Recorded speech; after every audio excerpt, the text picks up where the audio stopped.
जय श्री कृष्ण। राधे राधे। नमस्कार दोस्तों, स्वागत है आपका हमारे YouTube चैनल में। आज हम बात करेंगे गोजिभा के बारे में, जो एक प्राकृतिक जड़ी बूटी है जो मर्दों के लिए काफी उपयोगी है। ये इतना उपयोगी है, इसे खाते ही शारीरिक रोग दूर हो जाते हैं।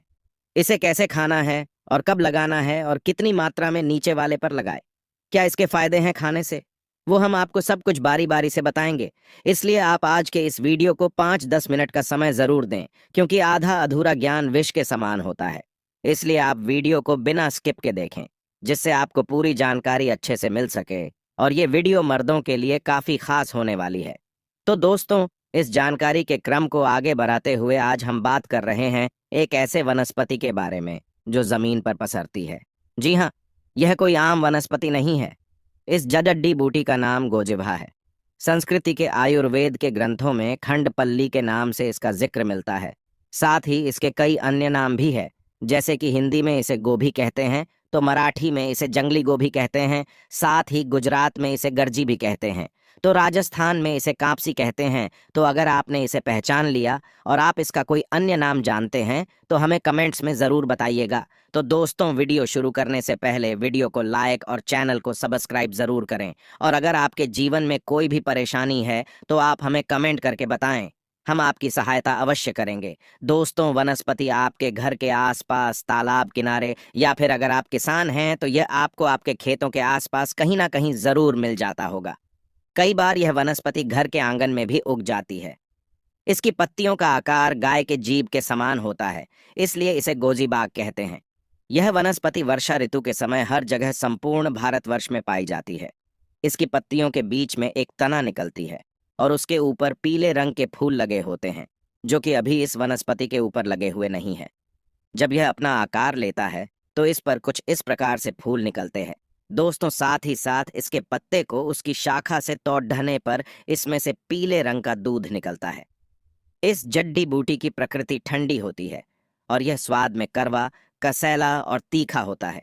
नेपाल में इसकी सब्जी बनाकर खाई जाती है। इसकी सब्जी लगातार कुछ दिनों तक खाने से खून की शुद्धि हो जाती है। भयंकर से भयंकर खून की कमी को यह पल भर में ही दूर कर देता है और चेहरे पर चमक और रौनक आ जाती है। चेहरा चमकदार खिल उठता है। दोस्तों, यह हमारे रक्त को साफ करता है। खून में यह गंदगी को फिल्टर करता है। पेशाब साफ आता है। शरीर स्वस्थ रहता है। इसके अलावा इस वनस्पति के कई अन्य आयुर्वेदिक फायदे भी हैं, जैसे कि आप इस वनस्पति की सहायता से दांत के दर्द को ठीक कर सकते हैं। यदि दांत सड़ गई है, रात में सोते समय दांत में दर्द होता है, सुबह उठते समय, पानी पीते समय झंझनाहट होती है, दांतों में कीड़े लग गए हैं, दांत टूटने की कगार पर आ गए हैं, मसूदों में खून आता है, पायरिया जैसी समस्या हो गई है, तो इसका प्रयोग करें। इसकी जड़ा को सुखा लें और पाउडर तैयार कर लें। उस पाउडर में 5 लौंग पीस लें, फिर ब्रश करें। ब्रश के द्वारा से पेस्ट करें। आपकी तमाम दांतों की पीड़ा दूर हो जाएगी। दांत मजबूत हो जाएंगे। अगर किसी को बिच्छू ने काट लिया है तो बिच्छू के जहर को उतार सकते हैं। इसके पत्तों का और जौ का रस एक चुटकी काले नमक के साथ उस हिस्से पर लगाएं जिस पर बिच्छू ने डंक मारा है, तो इससे धीरे धीरे ठीक हो जाता है। अगर इसकी जड़ को शरीर पर किसी भी भाग पर बांधा जाए तो बिच्छू नहीं काटता। इसकी सुगंध से बिच्छू भाग जाता है। यदि लंबे समय से खांसी हो रही है, छाती में कफ हो गया है, तो ऐसी स्थिति में इसकी जड्डी, आंच और पत्ते दोनों को पीसकर छान लें और इसके रस को एक चम्मच में ले लें। थोड़ा शहद उसमें डालें और पी जाएं। इससे खांसी में बहुत आराम मिलता है। हफ्ते भर में 3 बार पीने से ही कफ ढीला हो जाता है, निकल जाता है। दोस्तों, इसकी पत्तियों को पीसकर चटनी बना लें। एक लेप तैयार करें और घाव पर लगाएं। धीरे धीरे घाव सूख जाता है। यदि बुखार में इसकी जड्डड़ का काढ़ा बनाकर पिया जाए तो बुखार जड्ड से समाप्त हो जाता है और फिर काफी लंबे समय तक बुखार जल्दी नहीं आता। बवासीर के मरीजों के लिए यह जड्डड़ी बूटी किसी अमृत से कम नहीं है। इसकी चटनी बनाकर देसी घी डालकर धीमी आंच पर भूनकर खाने से दोनों प्रकार की बवासीर नष्ट हो जाती है, ठीक हो जाती है। इसके साथ साथ कहीं पर घाव हो गया है, घाव जल्दी ठीक नहीं होता है, बार बार उसमें से बदबू आती रहती है, तो घाव को भी ठीक कर सकते हैं। लेकिन इसका प्रयोग किसी जानकार वैद्य की निगरानी में ही करना चाहिए। तो दोस्तों, ये थी हमारी आज की संपूर्ण जानकारी। हर पेड़ पौधों में अपनी कुछ ना कुछ अलग विशेषता जरूर होती है। हर पौधे धार्मिक दृष्टि से देख लीजिए, चाहे आध्यात्मिक दृष्टि से देख लीजिए, चाहे आयुर्वेदिक की दृष्टि से देख लीजिए, कुछ ना कुछ बीमारी को ठीक करने में ये काम जरूर आते हैं और इसमें कुछ ना कुछ चमत्कारिक शक्तियां जरूर छुपी होती हैं। भगवान श्री हरि का विशेष तौर से सम्मान करना चाहिए, क्योंकि समस्त पेड़ों में जो शक्तियां पाई जाती हैं, जो दवाएं पाई जाती हैं, बीमारी को दूर करने के लिए वो भगवान विष्णु के कारण ही हो पाता है। और देवी देवताओं ने भी अलग अलग प्रकार के पेड़ पौधों पर अपना निवास बनाया है। अलग अलग प्रकार के पेड़ पौधों में उसमें अपना वास करते हैं।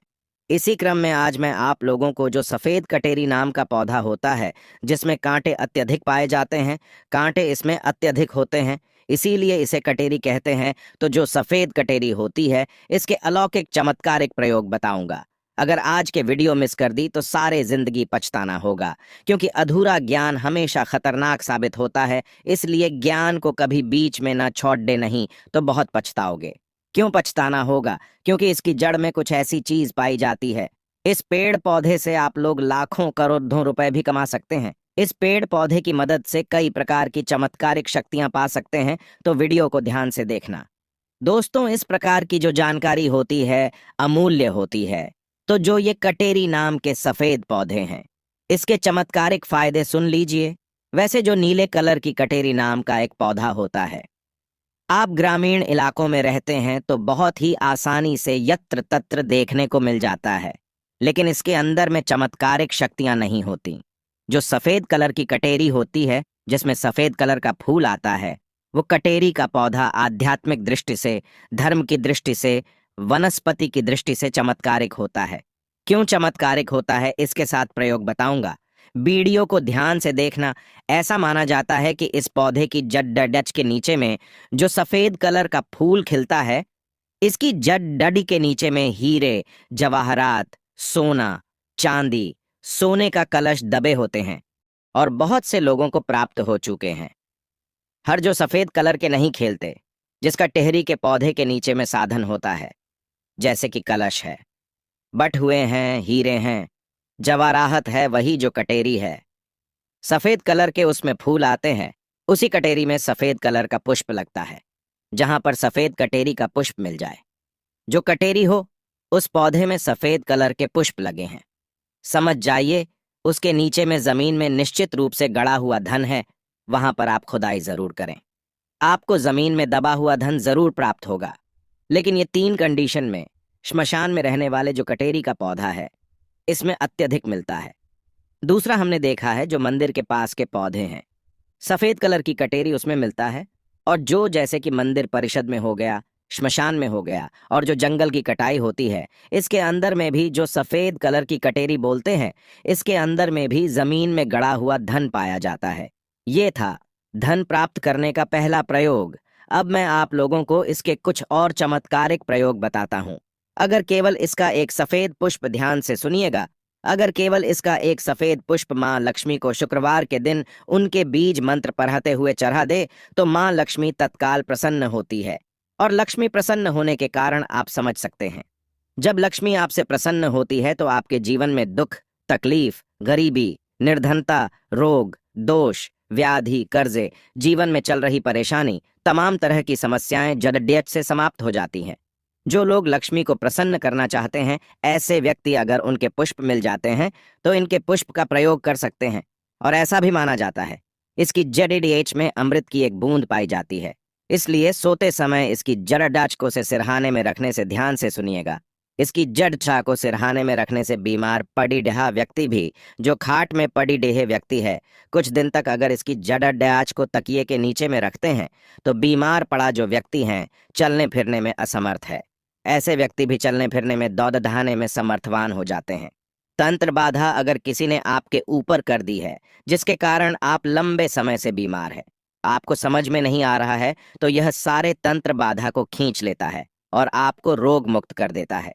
तो दोस्तों, वीडियो को लाइक और चैनल को सब्सक्राइब अवश्य करें, और हाँ, कमेंट में हर हर महादेव अवश्य लिखें।